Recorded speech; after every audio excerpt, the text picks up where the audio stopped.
Hello everyone, and welcome back to English with Ben. It's been a while, and I thank you for waiting patiently for the next video. I would like to say Happy New Year for 2026. I would like to wish you sincerely all the best for your English language learning journey.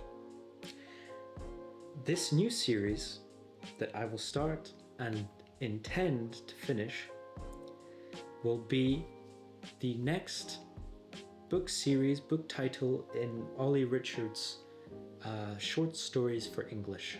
So the beginners have been read already, and you can find them on the videos in my channel.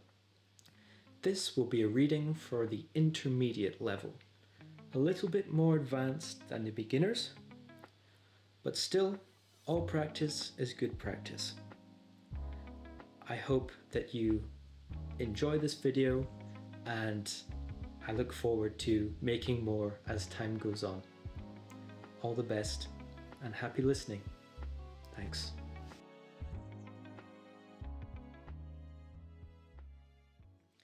The first story is called A Dream of Fire. Chapter 1. Can Dreams Come True? Jen wanted to hit her boyfriend. Thanks to him, everyone sitting at the table was looking at her. She gave Ben a dirty look. A dirty look is a facial expression that shows dislike or anger. He just smiled at her in response. Response is an answer or a reaction. Sarah, Jen's best friend, looked at Jen with a small smile. Jamie, who was Sarah's boyfriend and Ben's best friend, had a look of shock and curiosity on his face. Shock is a strong and unpleasant reaction you have when something bad happens that you do not expect. And curiosity is the feeling of wanting to discover the facts about something. Eric and Lisa were friends with all of them, and they seemed curious too. Why does Ben have to tell everybody about my dreams? Jen thought. Finally, she turned to her friends and said, "Yes, it's true."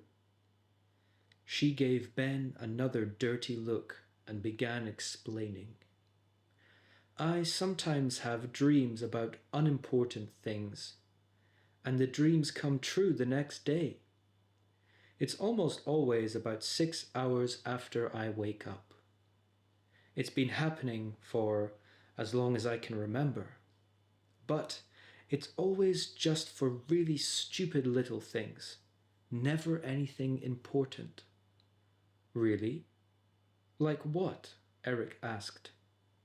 "Well, when I was 4 years old, I had a dream about a spoon falling off a table and making a loud sound on the floor," Jen said. "The next day, my father was giving a speech at a party, and someone dropped a spoon on the floor. Of course, it made a really loud sound and startled everybody. The dream came true."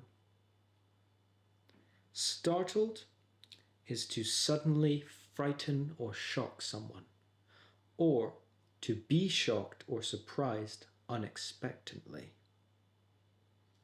The group of friends laughed. They were really surprised.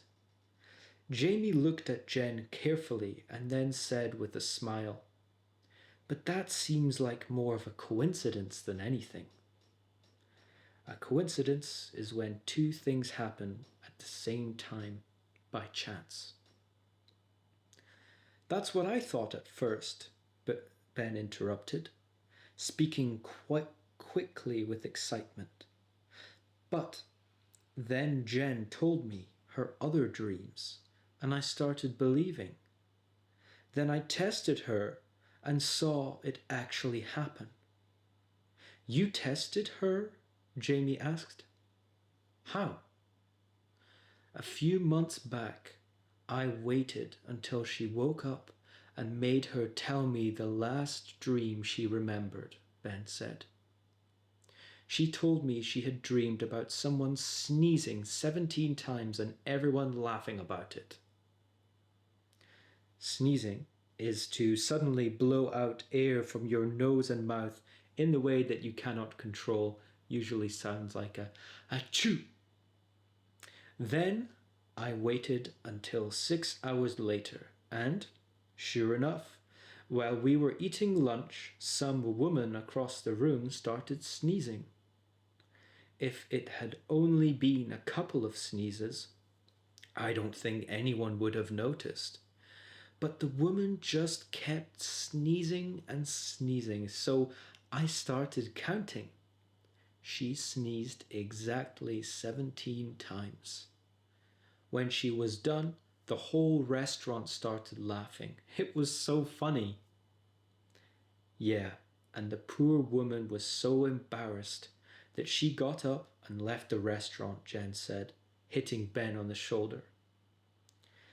Now, to be embarrassed is about looking or feeling ashamed or stupid. Oh, stop it, Ben said. I think it's amazing. I like to tell people about it. It's not a party trick, Ben, Jen said. You know I don't like to talk about it with anybody. People hear about it and they think I'm weird. Now, weird means very strange. I don't think it's weird, Lisa said. I think it's pretty cool, actually. Yeah, me too, Eric said. Me too, Sarah said, shyly, smiling at Jen. I've always wanted to be able to do that. Have your dreams ever not come true? Lisa asked. All the time, Jen said. The really scary ones never come true. Or any time I dream about something really big happening, like winning the lottery or something, the only dreams that come true are the unimportant ones. It's really annoying, honestly. There was a long pause as everyone thought about what Jen had said. Then Jamie spoke up. But couldn't you use it to predict the future or something? He asked. To predict something is to say that you think something will happen. Jen shook her head before anyone could say anything. It doesn't work like that, she said.